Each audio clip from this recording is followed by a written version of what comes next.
ব্যাংকে টাকা রেখে নিশ্চিন্তে ঘুমোচ্ছেন, খুব ভুল করছেন হয়তো আপনি জীবন।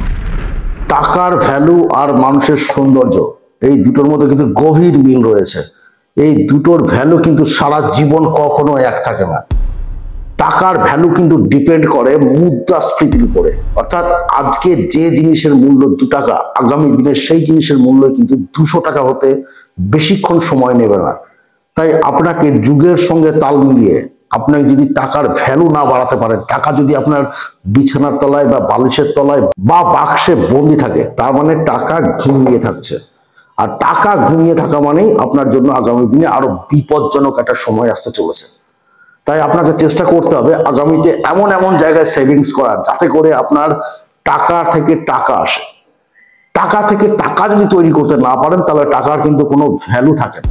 এমন 5টি টিপসের কথা বলবো, যেখানে আপনি ইনভেস্ট করলে আগামী দিনে টাকা থেকেই টাকা ইনকাম আপনি করতে পারবেন। আপনাদের চলার পথের সাথে আমি সৌমেন চলে এসেছি মানি ম্যানেজমেন্টের আবার নতুন এক আলোচনা নিয়ে। টাকা দিয়ে কিভাবে টাকা বাড়ানো যায়। আপনি জীবনে টাকাটাকে ইনভেস্ট করবেন, কিন্তু কোথায় ইনভেস্ট করবেন? আপনি মাসের পর মাস ইনকাম করে যাচ্ছেন, কিন্তু ইনভেস্টের রাস্তা জানেন না, তাহলে তো আপনার কোনো লাভ হবে না। ধরুন আপনি 1 লাখ টাকা ইনকাম করছেন, দিয়ে ব্যাংকে রাখছেন। ব্যাংকে কত ইন্টারেস্ট দিচ্ছে? 2%, 3%, 5%। কিন্তু এই হারে যদি টাকাটা বাড়তে থাকে, তাহলে বাজারের যা জিডিপির যা অবস্থা, তাতে করে আগামী দিনে তো আপনি তল খুঁজে পাবেন না। সেই হাল ফেরাতে গেলে আপনাকে অবশ্যই কিছু অ্যাসেট, অর্থাৎ কিছু বিভিন্ন জায়গায় বিনিয়োগ করতে হবে, যেখান থেকে টাকা আসবে।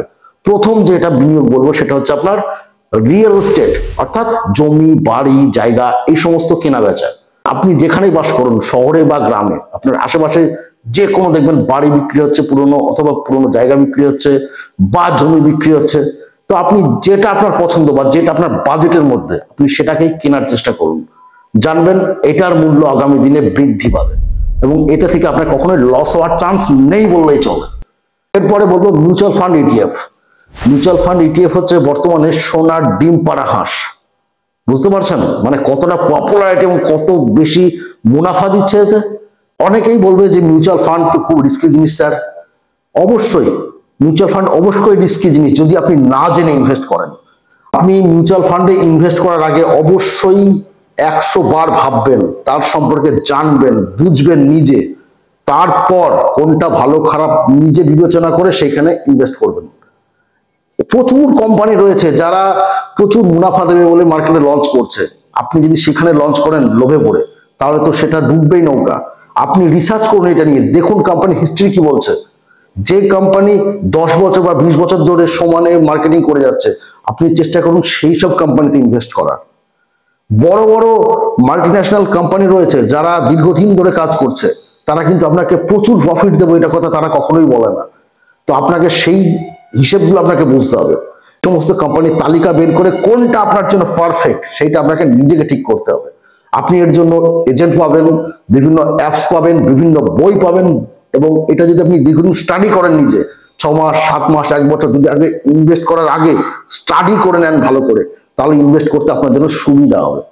পৃথিবীর কোনো বড় ব্যক্তির লোভে পড়ে কিন্তু বড়লোক হয়নি তারা স্টেপগুলো নিজে জেনেছে, নিজে বুঝেছে, তারপর সেখানে তারা ইনভেস্ট করেছে। আপনিও সেটাই করবেন। ইনভেস্ট করার আগে ভেবে নেবেন কোম্পানি সম্পর্কে, তার সম্পর্কে জানবেন সম্পূর্ণ, তারপর আপনি ইনভেস্টটা করবেন, এবং চেষ্টা করবেন ছোট ছোট খাতে সব জায়গায় ইনভেস্ট করার। ওয়ারেন বাফেট একটা বিখ্যাত কথা বলেছেন, আপনি ইনভেস্ট করছেন মানে এই নয় যে এক জায়গায় একগুচ্ছ ইনভেস্ট করবেন।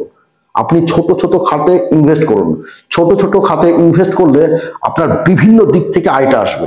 কোনো কোম্পানি 2 টাকা প্রফিট হচ্ছে, কোনো কোম্পানি 5 টাকা প্রফিট, কোনো কোম্পানি 1 টাকা প্রফিট। তাহলে প্রতিটা কোম্পানি থেকে প্রফিট আপনি পাচ্ছেন। আর প্রফিট প্রতিটা কোম্পানি থেকে পেলেই আপনার অ্যামাউন্ট আস্তে আস্তে বড় হবে। আপনি যদি কোনো জায়গায় অ্যাসেট না কেনেন, কোনো জায়গায় ইনভেস্ট না করেন, টাকাটা বাড়বে কোথা থেকে? এরপরে আসছে গোল্ড। গোল্ড হচ্ছে এমন একটা জিনিস যেটা 500 বছর আগেও তার যেমন ভ্যালু ছিল দামি, আজকেও তার ভ্যালু খুব সুন্দর, আগামী দিনেও তার ভ্যালু আরো বাড়বে। কারণ গোল্ডের ভ্যালু সব সময় একই। আপনি জানবেন গোল্ডের বর্তমান পরিস্থিতি দেখুন, আপনি গোল্ডের বর্তমান পরিস্থিতি এবং বর্তমান দামটা বৃদ্ধিটা দেখুন। আজ থেকে 2 বছর আগে কি দাম ছিল আর বর্তমান সময়ে দাঁড়িয়ে কি দাম। তাই গোল্ডেও আপনি ইনভেস্ট করতে পারেন। এরপরেই থাকছে সবচাইতে বড় একটা ইনভেস্টের জায়গা, যেটা হচ্ছে আপনার নিজেরই সম্পত্তি, সেটা হচ্ছে আপনার মাথা। হাসছেন তো, মাঝের মাথায় আবার কিভাবে ইনভেস্ট করা যায়? হ্যাঁ মশাই, মাথায় হচ্ছে একমাত্র একটা বিজনেসের জায়গা, যেখানে থেকে আপনি যদি ঠিকঠাক বুদ্ধি লাগাতে পারেন, ঠিকঠাক অ্যাপ্লাই করতে পারেন, আপনি যদি ঠিকঠাক মাথাটাকে কাজে লাগাতে পারেন, এই মাথা দিয়েই আপনি কোটি কোটি টাকা ইনকাম করতে পারবেন। আপনি ভাবতেও পারছেন না। পৃথিবীতে এমন অনেক ব্যবসা রয়েছে যেগুলো আপনার চারপাশেই রয়েছে, ফ্লিপকার্ট বলুন, অ্যামাজন বলুন, জোম্যাটো বলুন, এই ধরনের প্রচুর ব্যবসা আছে, ওলা উবের সবকিছু রয়েছে, যেগুলোতে প্রচুর প্রফিট হচ্ছে বর্তমানে। তারা কি নিজেরা কি মনে হয়েছে যে তারা নিজেরা সেই প্রোডাক্টগুলো লঞ্চ করছে? তারা কি করছে? তারা এক জায়গা থেকে প্রোডাক্ট ক্রয় করছে, আরেক জায়গায় সেল করছে। ভাবতে পারছেন ব্যাপারটা? আপনি জানবেন দেশে প্রোডাক্ট যেমন তৈরি হচ্ছে প্রচুর, তেমন কাস্টমারের চাহিদাও রয়েছে প্রচুর। তাহলে আপনি কোন কাজটা করবেন? আপনি মধ্যস্থতাকারীর যে কাজটা সেটা আপনি করবেন, মিডল ম্যান যেটাকে বলা হয়। আপনি পার্টির থেকে মালটা তুলছেন, তুলে সেল করছেন, মাঝখানে যে প্রফিটটা সেটা পার্টি পেয়ে যাচ্ছে, আর আপনি কিছু কমিশন পাচ্ছেন। এবং এই কমিশন আপনি ভাবছেন যে 2-1 টাকা, তা কিন্তু নয়। কমিশনটা হচ্ছে এমন একটা হিউজ পরিমাণ যে আপনি যদি দীর্ঘদিন এই জালটাকে বড় করতে পারেন, তাহলে কিন্তু এত প্রফিট আসবে যে আপনি কল্পনার বাইরে। Flipkart, Amazon, Swiggy, Zomato, OLA, Uber, এদের কত হিউজ পরিমাণ ইনকাম, কিন্তু তাদের নিজস্ব কিন্তু বিজনেস নাই, তাদের বিজনেস আইডিয়াও নেই, তাদের কারণ লসও নেই। তারা জাস্ট একটা প্ল্যাটফর্ম খুলে দিয়েছে, তারা একটা ক্রিয়েটিভিটি বিজনেসের সেই জায়গাটা তারা তৈরি করেছে। তার ফলে আজ তারা হিউজ পরিমাণ ইনকাম করতে সারা দুনিয়া জুড়ে। আপনিও পারেন এরকম একটা ইনকাম করতে। এখন আপনি মনে মনে ভাবছেন যে কি বলছেন মশাই, বলা সহজ করা কঠিন। সময় কাজ কঠিনই হয়, কারণ কোনো কাজই কিন্তু ছোট নয় বা বড় নয়। আজকে এই সমস্ত কোম্পানিগুলোর নাম বললাম, তাদের হিসাব করে দেখুন, কেউ ট্যাক্সি চালিয়ে এসেছে, কেউ রিক্সা চালিয়ে এসেছে, কেউ ছোট ছোট কোম্পানিতে জব করতো, সেখান থেকে বুদ্ধি বার করে করে সেই জায়গাটা তৈরি করেছে। তারাও কিন্তু লড়াই করেছে। লড়াই না করলে আপনি কি করে ভাবছেন যে আপনার হাতে টাকা চলে আসবে? আপনি কি করে বিত্তশালী হতে পারবেন? লড়াই করবেন না? তা আপনাকে লড়াইয়ের মাধ্যমেই আসতে হবে এখানে করে। আর আপনি কোনো কাজ সহজে হাসিল করবেন মনে করলে, তাহলে আপনি নিজেকে নিজে ঠকাচ্ছেন, আপনাকে কিন্তু দুনিয়া ঠকাচ্ছে না। এতদিন আমরা যেটা মানা করে এসেছি, আজকে সেই বিজনেসটার কথা বলবো, সেটা হচ্ছে শেয়ারের বিজনেস। আপনার এলাকায় ধরুন একটা বড় ব্যবসায়ী রয়েছে, তার কিছু ইনভেস্টার দরকার, সেক্ষেত্রে আপনি যোগাযোগ করে তার সঙ্গে শেয়ার ব্যবসাটা শুরু করতে পারেন। অথবা আপনার যে পরিচিত কয়েকজন মিলে, অর্থাৎ বন্ধু বান্ধব মিলে একটা বড় কারখানা বা একটা শপিং মল, যে কোনো ব্যবসা শুরু করতে পারেন।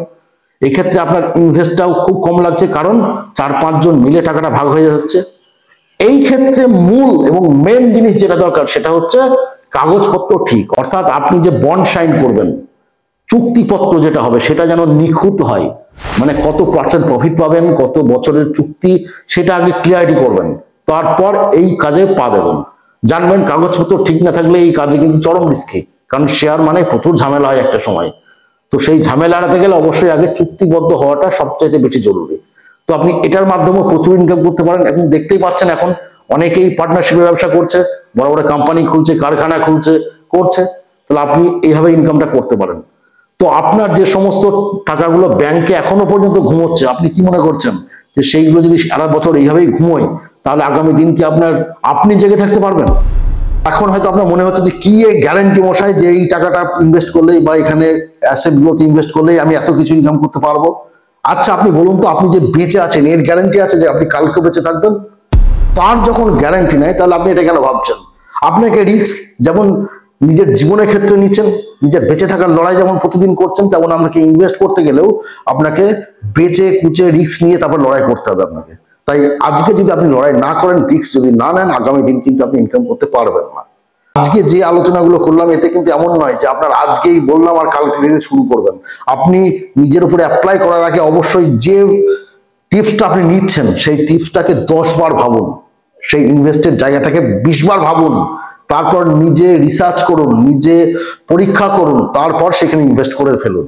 আর ইনভেস্ট যদি টাকা না করতে পারেন, তাহলে জানবেন টাকা কিন্তু কখনোই আপনাকে বাচ্চা দেবে না। টাকার বাচ্চা, অলোকে বলে না যে টাকার বাচ্চা হয়, হ্যাঁ টাকার বাচ্চা হয়, সত্যি কথা।